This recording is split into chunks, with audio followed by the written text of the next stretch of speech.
اللہ فرما رہا ہے کہ اپنی جانب سے میں نے اس میں روح پھونکا آدم علیہ السلام کے اندر، اور فرشتوں کو پھر حکم دیا سجدہ کریں۔ تصوف کہتا ہے کہ اللہ تعالیٰ نے پہلے اپنی آدم علیہ السلام میں روح پھونکی، پھر سجدوں کو حکم دے دیا کہ اب سجدہ کرو۔ اسی لیے دیکھیے قبروں پر، مٹی پر، ڈھیروں پر نہ جانے کہاں کہاں سجدہ کر رہے ہیں وہ، اس لیے کر رہے ہیں وہ کیونکہ تانا بانا بہت دور سے جوڑا ہے۔ اور بھی آیت کریمہ ہیں جن کے مفہوم کو باطنی معنی کہہ کر کے بالکل الٹا معنی پیش کیا گیا اپنے سارے گمراہ کن معاملات کو ثابت کرنے کے لیے۔ گویا کہ قرآن مجید کا جو اصل ظاہری معنی تھا جس کو اللہ کے نبی نے سکھایا، صحابہ سیکھتے سکھاتے رہے، وہ ظاہری معنی ہے، باطنی معنی یہ اہم ہے۔ اب آپ دیکھیں ختم نبوت، اب صوفی کا یا ان کے نزدیک جو ولی کا تصور ہے وہ ڈائریکٹ اللہ تعالیٰ سے ہدایت کو لیتا ہے، معاملات کو لیتا ہے، سیکھتا ہے، تو نبوت تو ختم ہو چکی نا، لیکن یہ الہام، اس کو الہام کہتے ہیں کہ ولی کو الہام یا فلاں کو الہام ہوا ہے، وہی نہ کہہ کر الہام کہتے ہیں، بات ایک ہی ہے۔ یعنی وہ سلسلہ اب بھی چل رہا ہے، ان کے ذریعے سے اللہ کے پیغامات ابھی بھی آ رہے ہیں۔ تو نبی پاک صلی اللہ علیہ وسلم کی ختم نبوت کا تو انکار ہے۔ ختم نبوت کا معنی تو یہ تھا کہ اللہ تعالیٰ کی طرف سے احکامات آنے، وحی کا آنا، سلسلہ بند ہو چکا ہے، لیکن ولی کے لیے یہ ساری چیزیں مانی گئی کہ ایسا ان کے لیے کیا جا رہا ہے۔ ختم نبوت کا بھی انکار ہے اس دین کے اندر۔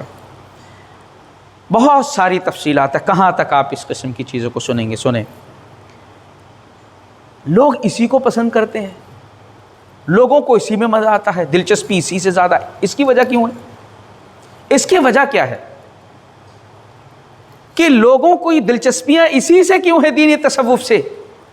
قرآن اور سنت کو اسی لیے نہیں پڑھتے لوگ کیونکہ ابھی آگے میں بتا رہا ہوں اگلا وہ پوائنٹ، ان کو کیا وجہ ہے کہ اس کو زیادہ ترقی ملی ہوئی ہے؟ پہلی وجہ یہ ہے کہ غیب کے حالات سے لوگوں کو بڑی دلچسپی ہوتی ہے۔ پوشیدہ چیزوں کے بارے میں، غیب کی بارے میں اگر کوئی بتا دے، ہاں اس پر ایمان آ جاتا ہے، اس پر آدمی ایمان لے آتا ہے۔ بھئی کسی کا سامان گم ہو گیا اور اس نے بتا دیا، ہاں بھئی یہ ہو گیا، اس کا پکا مرید ہوتا وہ۔ غیب کے حالات کو بتانے والے سے بہت زیادہ انسان جڑ جاتا ہے، اس لیے کرامتیں بہت ساری مشہور ہے۔ اور دوسری وجہ خرق عادت واقعات اور امور ان کے ذریعے سے بہت ظاہر کیے جاتے ہیں کہ انہوں نے ایسا کر دیا، انہوں نے ویسا کر دیا، چڑیا گئی تو اس کا بھسم ہو گئی، اور یہ کر دیا، اٹھا پڑک بھی پتہ نہیں کتنے برس کی جو ہے برات ڈوبا ہوئی جو ہے نکال کر کے واپس کر دیے سمندر میں سے۔ تو اس قسم کی باتوں پر لوگوں کو بڑا دلچسپی ہوتی ہے اور اس سے بڑا متاثر ہوتے ہیں، اس کو مانتے ہیں اور اسی کی طرف لوگ زیادہ جاتے ہیں۔ اور کیا وجہ ہے؟ تصرف کا عقیدہ کہ ان کے پاس جو چاہیں جس کو چاہیں دے دیں، جس کو چاہیں نہ دیں، اور جس کا چاہیں بیڑا غرق کر دیں، یہ ان کے پاس پاور ہوتی ہے تو لوگ ڈرتے ہیں۔